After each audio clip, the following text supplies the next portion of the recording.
ನನಗೆ ವಿಷ ಕೊಟ್ಬಿಡಿ ಸ್ವಾಮಿ ಅಂತ ಕೋರ್ಟ್ನಲ್ಲಿ ಅಂಗಾಲಾಚಿದಂಥ ದರ್ಶನ್ಗೆ ನ್ಯಾಯಾಧೀಶರು ಸ್ವಲ್ಪ ರಿಲೀಫ್ ಕೊಟ್ಟಿದ್ದಾರೆ. ಇಷ್ಟು ದಿನ 3 ಗೋಡೆಗಳ ಮಧ್ಯೆ ಕಮ್ಮಿ ಹಿಂದೆ ಕೊರಗ್ತಾ ಇದ್ದಂಥ ದರ್ಶನ್ಗೆ ಈಗ ವಾಕಿಂಗ್ ಭಾಗ್ಯ ದೊರೆತಿದೆ.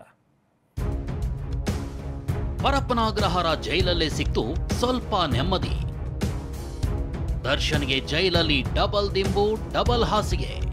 ಯಾರಿಗೂ ಬಗ್ಗಲ್ಲ ಜಗ್ಗಲ್ಲ ಅನ್ನೋ ಜಗ್ಗೋದಾದನ ಜಂಘಾಬಲ ಉಡುಗಿ ಹೋಗಿದೆ. ಏನ್ರಿ ಮಾಡ್ತೀರಿ ಅಂತ ಹುಬ್ಬೇರಿಸ್ತಿದ್ದ ಕರಿಯ ಕೋರ್ಟ್ನಲ್ಲಿ ಅಕ್ಷರಶಃ ಕಣ್ಣೀರಿಟ್ಟು ಅಂಗಲಾಚಿದ್ದ.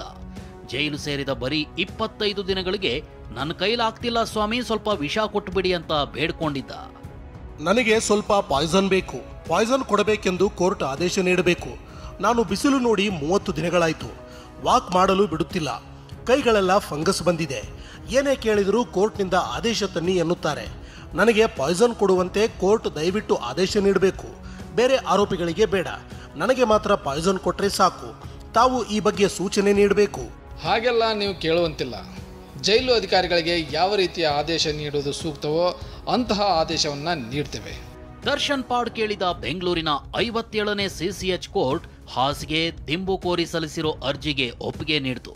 ಜೊತೆಗೆ ಜೈಲಿನ ಆವರಣದೊಳಗೆ ಓಡಾಡಲು ಕಾನೂನಿನ ಅನುಗುಣವಾಗಿ ಅನುಮತಿ ನೀಡಬೇಕು ಅಂತ ಹೇಳ್ತು. ಜೈಲಿನ ನಿಯಮಾವಳಿಯ ಪ್ರಕಾರ ಕೈದಿಗಳಿಗೆ ಹಲವು ಸೌಲಭ್ಯಗಳು ಸಿಗುತ್ತವೆ.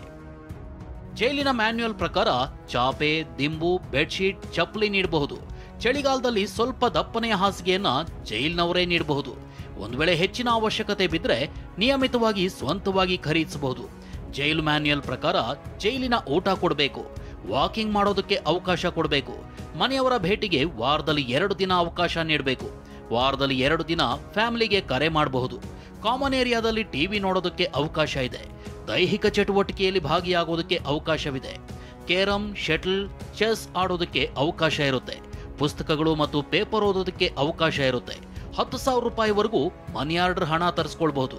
ಜೈಲಿನ ಕಾಂಡಿಮೆಂಟ್ಸ್ನಲ್ಲಿ ತಿಂಡಿ, ಬೇಕರಿ ತಿನಿಸು ಖರೀದಿಸಬಹುದು. ಕೋರ್ಟ್ ಆದೇಶದಿಂದ ಈಗ ಬಹುತೇಕ ಈ ಎಲ್ಲಾ ಸೌಲಭ್ಯಗಳು ದರ್ಶನ್ಗೆ ಸಿಗೋ ಸಾಧ್ಯತೆ ಇದೆ. ಬಳ್ಳಾರಿ ಜೈಲಿಗೆ ಶಿಫ್ಟ್ ಮಾಡೋ ಅರ್ಜಿಯನ್ನು ಕೂಡ ತಿರಸ್ಕರಿಸಿರೋದ್ರಿಂದ ದರ್ಶನ್ಗೆ ಈಗ ಕೊಂಚ ರಿಲೀಫ್ ಸಿಕ್ಕಂತಾಗಿದೆ. ಸೆಪ್ಟೆಂಬರ್ 19ಕ್ಕೆ ಕೋರ್ಟ್ ದೋಷಾರೋಪ ನಿಗದಿಪಡಿಸಲಿದ್ದು ಕುತೂಹಲ ಕೆರಳಿಸಿದೆ. ರಮೇಶ್ ಮತ್ತು ವಿಕಾಸ್, TV9 ಬೆಂಗಳೂರು.